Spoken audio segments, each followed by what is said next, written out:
Chapter 3, Gym Candy. You can go along thinking your dad's perfect for a long time, but not forever. I don't know exactly when I started to figure out that everything didn't add up. Maybe 4th or 5th grade, but for sure by middle school I knew. My mom worked at a bank in the loan department. She worked regular hours like everybody else's parents. But my dad's job was different, which was why he was the one who took me to practices and why he was home most days after school. He had the early shift, 5 to 10 in the morning, at a talk radio station that covered sports 24 hours a day. The show was called Ben in the AM. Ben Braun was the host and did 75% of the talking. My dad was the second guy. I fill in when Ben runs out of things to say, he said, explaining his job to Grandpa Leo one Christmas. But let me tell you, that isn't too often. Ben Braun had been to our house a few times, but only a few, because my mom didn't like him. He was a little guy with strangely short arms, a loud voice, and a louder laugh. He talked with his mouth full of food, and when he told a joke, he'd bang his fist down on the table, making the silverware jump. The man is obnoxious, my mom said every time he left. Absolutely obnoxious. He's my boss, my dad would say. We've got to invite him over sometimes. Ben Braun never played any sport, so I didn't understand why he talked so much while my dad said so little. He's got the radio voice, and he's got the college degree, my dad explained when I asked him about it. That's the way it works. I tried to listen to the show before I went to school. I wanted to like it, but I had trouble following it. Sometimes they'd talk about movie stars or singers for 10 minutes straight. One thing I did notice. Instead of calling my dad Mike, lots of times Ben Braun would say, "Let's see what Mr. Third Rounder has to say about that." And then he'd laugh that big laugh of his. I probably heard him call my dad Mr. Third Rounder a dozen times before I asked my mom why he said that. She flushed red. "Because Ben Braun is a mean man," she said. "A mean man with a cruel sense of humor. I wish your father didn't have to work with him, and I wish you wouldn't listen to him." I didn't say anything more. I knew she didn't want to talk about it, whatever it was. But all day at school, I thought about it. Mr. Third Rounder, Mr. Third Rounder, Mr. Third Rounder. After school that day, I went downstairs to the den and looked once more at the framed headlines. The last one read, "Mike Johnson, selected in 3rd round." That had always been my favorite headline because it meant that my dad had made it to the NFL. So what was funny about it? What was Ben Braun laughing at? I stared at the headline and stared at it. And then I got it. I got Ben Braun's joke. The wall next to that framed article was bare. It was my wall to fill. But that's what was wrong, that bare wall. It had always been wrong, and for a long time some part of me had known it. I followed the NFL. First-round picks are absolute locks to make it. But to be selected in the 3rd round, you have to be one of the best college football players in the nation. Joe Montana, the greatest quarterback of all time, was a 3rd-round draft choice. My dad should have played professional football for 10 years. The bare wall should have been full of NFL headlines, but there wasn't one. He'd grabbed the headlines in college. As a pro, he'd done nothing. I climbed back upstairs. My dad was in the kitchen, sitting on a stool, eating peanuts. "I thought I heard you come in," he said. "How about we go to the park, throw the ball around a little? I want to give you practice catching balls that come to you over the wrong shoulder." "Yeah, sure," I said, but instead of moving, I just stood still. "Well," he said, reaching for his jacket, "are we going?" "Dad, did you ever play for the Chargers?" He put the jacket down. "I got drafted by the Chargers. 3rd round. You know that.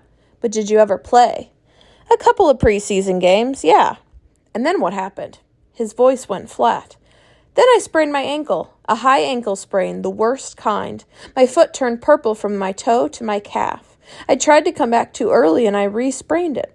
The Chargers kept me on their injured reserve list, hoping I'd recover, but it never came around. It still isn't right." "So it was an injury. That's why you didn't play?" "I just told you. Why all the questions?" "No reason." We went to park then, but he didn't pay much attention to what I was doing, didn't offer suggestions. We quit after half an hour. After dinner, I half watched television, half played video games, and then took a shower and went to bed. Around 9:30, my mom came in to say goodnight, which was normal. Later, I was almost asleep when the door opened and my father came in, which wasn't. "You awake, Mick?" he said as he sat down on the edge of the bed. "Yeah, Dad," I said. "I'm awake." For a while, he just sat. When he finally spoke, his voice was low. "I didn't want you to think my NFL career amounted to nothing, because that's not true.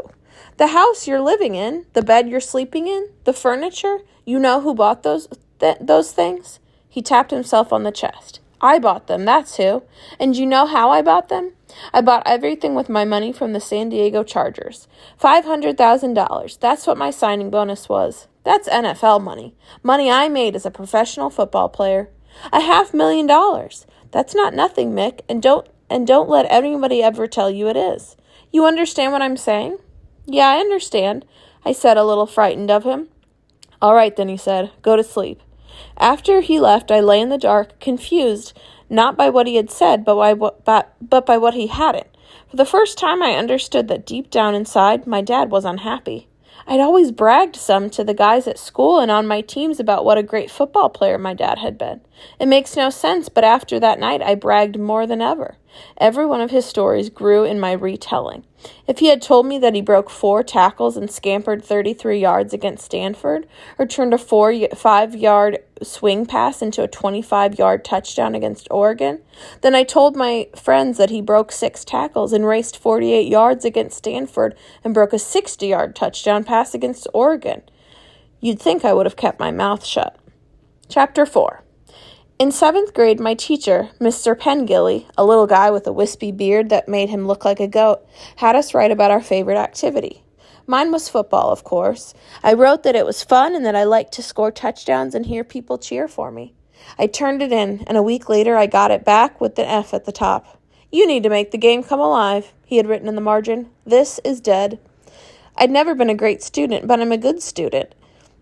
And that was the first F I'd ever gotten on anything. I was mad, and all through class I glared at him. What did he know about football? Nothing. When the bell rang, I headed to the door, but Mr. Pengilly's voice stopped me. Come here, Mick, he said. I marched over to his desk. You didn't like that grade? No, I didn't. You can redo the paper, you know. Football is what I like, I said. You don't have to change your topic. Just make me feel what you feel when you're playing. What you've written could apply to ping pong or ice dancing. Tell me what's different about football. I don't know what's different about it, I muttered. Sure you do, Mick. You just need to think more than you write before you write. On my way out, I threw my paper into the trash and tried to forget about it. But I couldn't. So that night, I did what Pengilly told me to do. I thought it through. And I realized that what I'd written was junk. Worse than junk, because most of it was a lie. Football isn't fun. It's hard work. The drills are grueling and the games are worse. The risk of injury is there on every play. And even if you don't get hurt, when you wake up in the morning after a game, your whole body feels as though it's put through a huge washing machine. And running backs, my position, have it worst of all. For a running back, every game is like being in a street fight with the numbers stacked against you. You're trying to take the ball up the field, and all the guys on defense have the same goal. And it's not just to stop you. They want to punish you. They want to make you pay in blood for every inch you gain. And there it was, the reason I love the game. I love it because it is so hard. I love it because every single play is a challenge of every single part of me, body and mind. Being physically tough isn't enough. Lots of tough guys quit football. You have to be mentally tough to keep going when every muscle in your body is screaming stop. But if you don't, if you make yourself stay out there, if you take on the challenge, the payoff is unreal. I thought back to my best runs, my greatest moments. On some of them, it was as if I was a hummingbird, darting through tiny holes, breaking into the open, flying down the field for a touchdown. On others, I felt more like a bull, crashing straight ahead, legs turning, fighting for inches. And on the best, I was the bullet coming out of a barrel of a gun. That's the thrill of football. That's what makes it better than any other game.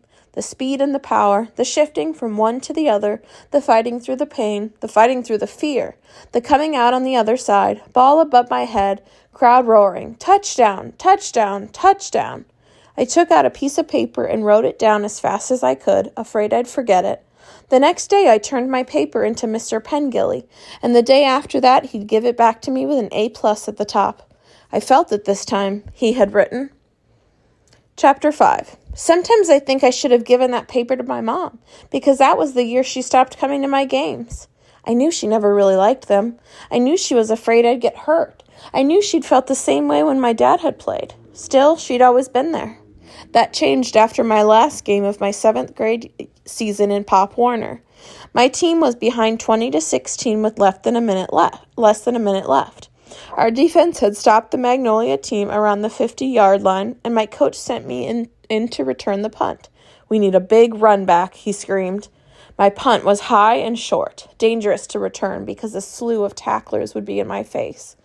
Any other time I would have played it safe and let the ball bounce, but the coach was right about needing a good run back, and I wanted to win. So I raced up and caught the ball on the dead run.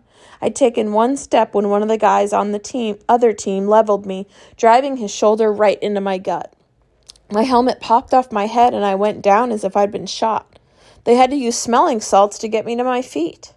At home, I took a long shower. My gut was so sore that I had to lean forward to walk. There was absolutely no way I could eat any dinner.